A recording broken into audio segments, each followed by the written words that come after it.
두 개. 우리 하나, 둘, 셋. 것 같아. 밖에 있어요? 그러니까. 네, 안녕하십니까. 청론 시안 개발을 맡은 연구 책임자 이화여대 황교입니다. 그동안 저희가 지난해에 이제 청론 주요 사항이라는 것이 발표됐고요. 그걸 기반으로 해서 청론 시안 탑재본을 올려서 여러 이제 의견을 듣고 그 의견들을 들은 것까지 정리를 해서 오늘 그동안에 저희가 연구한 결과들을 좀 보고 드리도록 하겠습니다. 어떻게 돼서 이번에 이제 교육과정이 현재와 같은 모습으로 되었는지 간략하게 설명을 드리도록 하겠습니다. 왜요? 이것은 이제 저희가 교육과정 개정할 때마다 이제 뭐 늘 고민하는 이런 문제들입니다. 정말 무엇을 위해서 어떤 절차를 통해서 이것을 어떤 식의 그 스토리를 정리를 해서 이제 교육과정에 담아낼 것인가가 늘 고민이고요. 이런 배경 속에서 지난해 청론 주요 사항에서 이미 이제 뭐 발표가 됐던 내용이기 때문에 이 앞부분은 좀 간략하게 그냥 넘어가도록 하겠습니다. 저희가 중요한 것이 한편으로는 미래를 준비하는 일이 중요할 것이고 그 미래 준비라는 것은 알파고와 코로나가 우리에게 가져다 준 도전에 대응하는 것이 이제 중요한 과제라고 저희는 판단을 했습니다. 또 하나는 현재의 우리가 가지고 있는 교육에 대한 아쉬움 이러한 이제 문제들을 개선하는 쪽으로 특히 이제 분권화와 자율화라든가 학생 개별 맞춤형 교육을 준비하는 것이 중요하다고 생각을 했습니다. 이 과정에서 우리나라를 포함한 여러 나라들의 그 교육과정 경험과 지혜를 모은 책이라고 저는 생각을 하고 있는데요. OECD에서 개발한 이 책이 끊임없이 검토가 되고 논의가 됐고 또 여기서 많은 아이디어들을 우리가 이제 공유하면서 활용할 수 있었다는 점도 말씀을 드립니다. 이런 맥락 속에서 이제 우리가 중요한 그 과제 중에 하나가 교육에 대한 상당히 상이한 요구들이 많이 있습니다.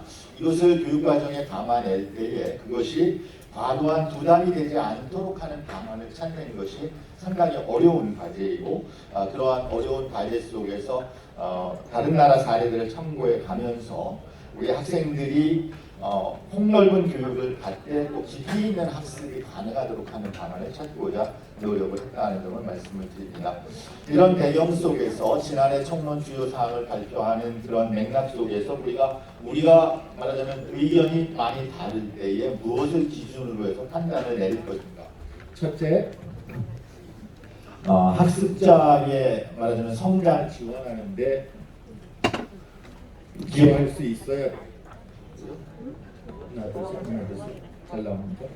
두 번째, 미래 사회의 능력을 잘 준비시켜 줄 수 있어야 되겠다. 세 번째, 분권화 자율화를 추진하는 것이 중요하고 네 번째, 새로운 교육 환경에 맞추어서 준비를 해야 되겠다. 이러한 어떤 원칙 속에서 지난해 11월에 우리가 이렇게 발표한 바가 있습니다.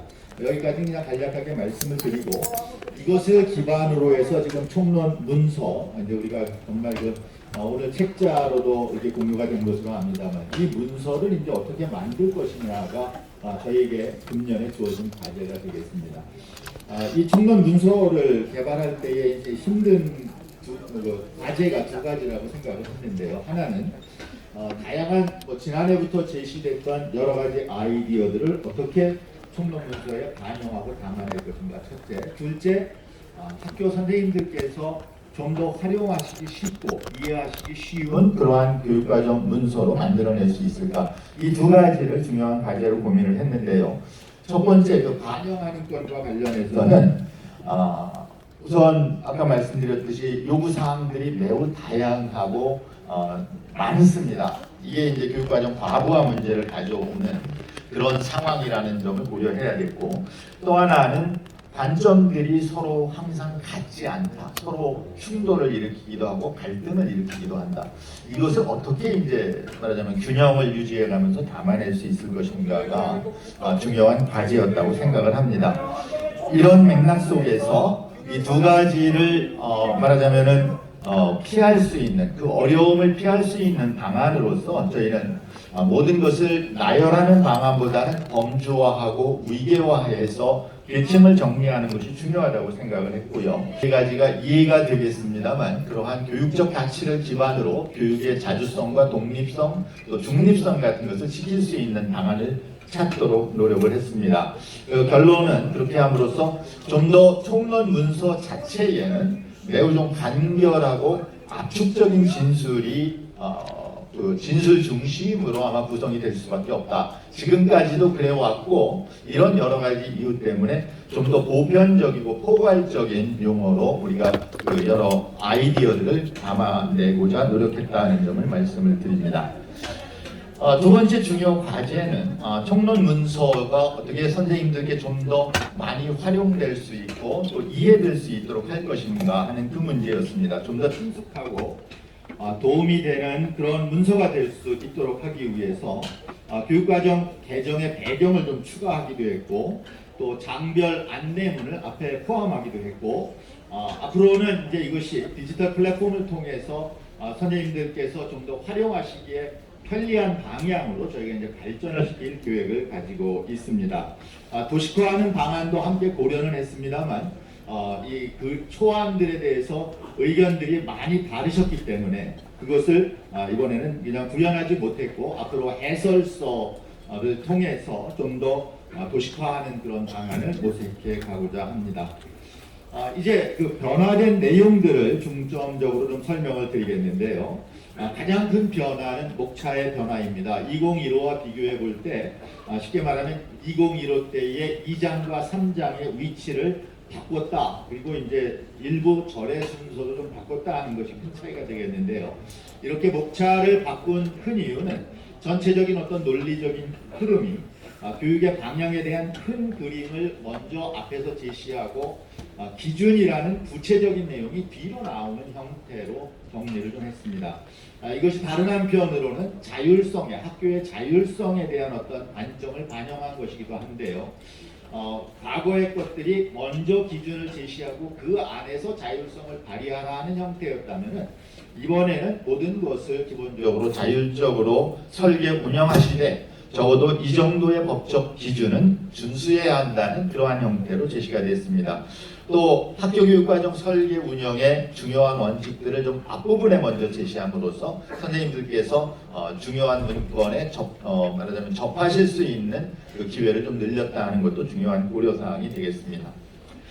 이런 맥락에서 이제 맨 앞에 그 교육과정의 성격이라는 것이 제시되는데 제시 위치를 좀 바꿨고 또 그 교육과정의 성격이라는 것을 통해서 우리가 무엇을 강조해야 되는가 이 국가 기준이라고 하는 것이 어떤 역할을 해야 되고 어떤 법률적 지위를 가지고 있는가를 설명하는 방식으로 수정을 했다는 점을 말씀을 드립니다.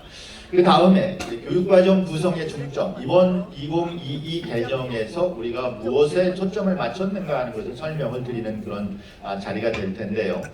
예전 2015 때를 비교해 본다면 2015 때는 앞에 이제 총론의 원칙, 말하자면 교육과정 편성 운영과 관련된 기본 과제가 뭔지, 그리고 교과 교육과정과 관련된 원칙이 무엇인지, 수업과 관련된 것, 평가와 관련된 것, 요 네 가지를 중점적으로 이야기를 했다면은 이번에는 앞부분에 이제 어떤 목표에 해당된다고 생각되는 것들, 아까 말씀드렸듯이 우리가 이제 미래 대응 능력이라는 것을 중요하게 생각하고 또 공동체 의식이라는 걸 강조를 했고 그리고 모든 학습의 기초로서의 기초 소양 이것을 이제 강조했기 때문에 앞부분에 먼저 제시하고 총론, 강론, 수업과 평가 그리고 이 자율적인 어떤 교육과정 운영을 위한 흔히 이제 우리가 거버넌스라고 이야기하는 그것과 관련된 원칙을 제시를 했습니다.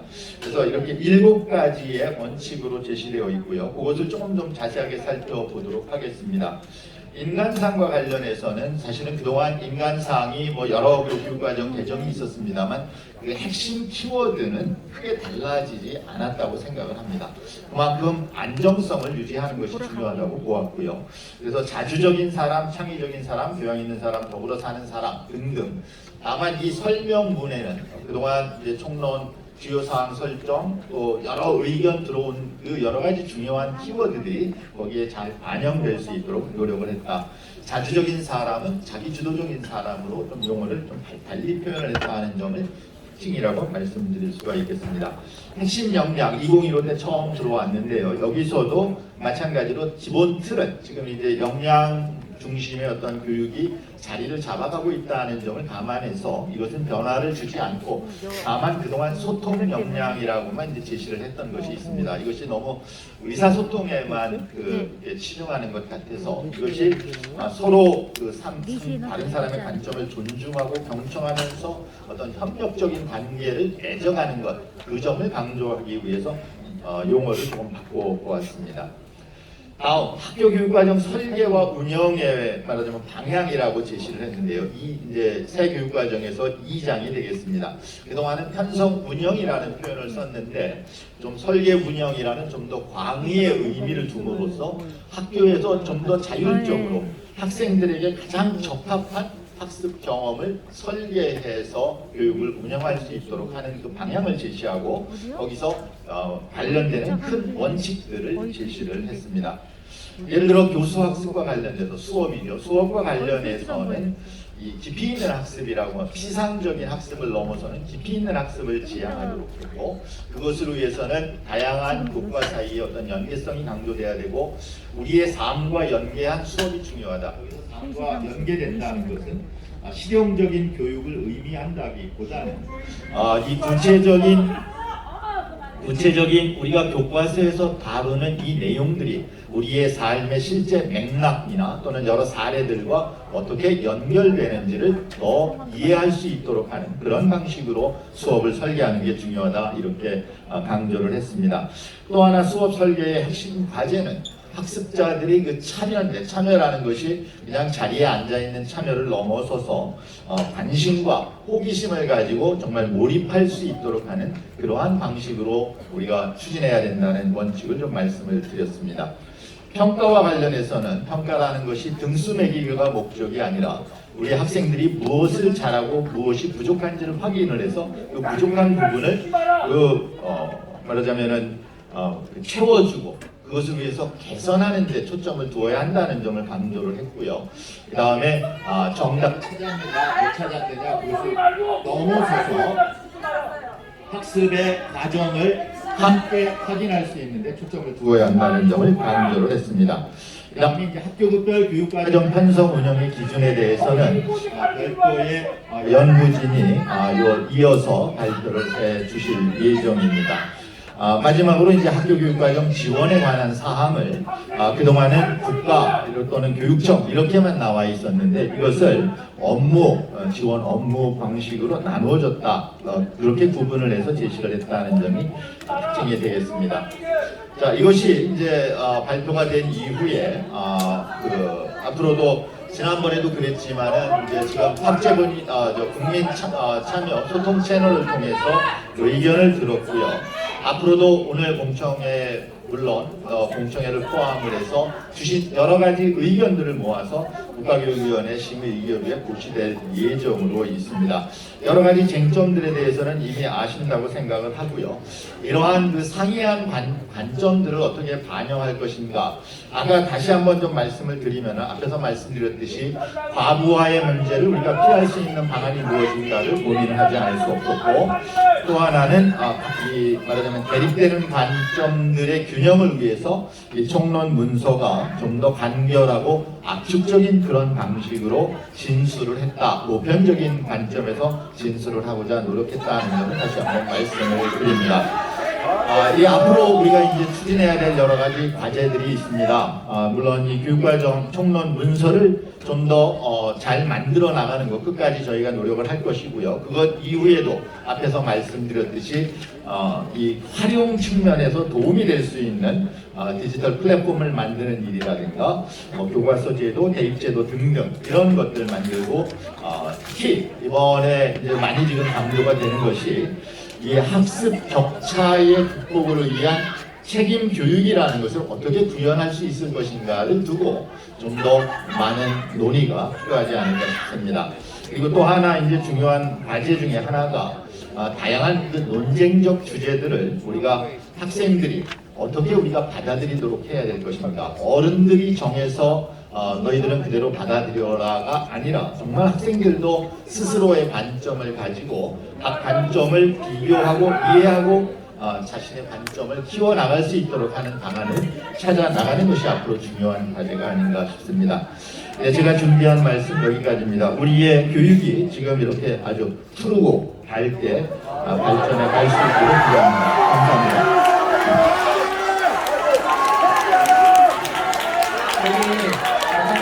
아까 피켓은 안 내기로 하셨잖아요. 2,400 하신 거를 자꾸 내려주시고 여기 또 홍원석 교수님하고 박은희 대표님 올라가 주시고 아까 처음에 말씀드렸듯이 제가 공식 발표자, 공식 토론자 시간을 조금 지금 단축하고 있고 일부 이렇게 공식 토론자 끝나시면 기론평 교수님하고 임성호 선생님, 육진영 선생님이 5분씩 토론을 하실 겁니다. 질문 안 받으십니까? 질문!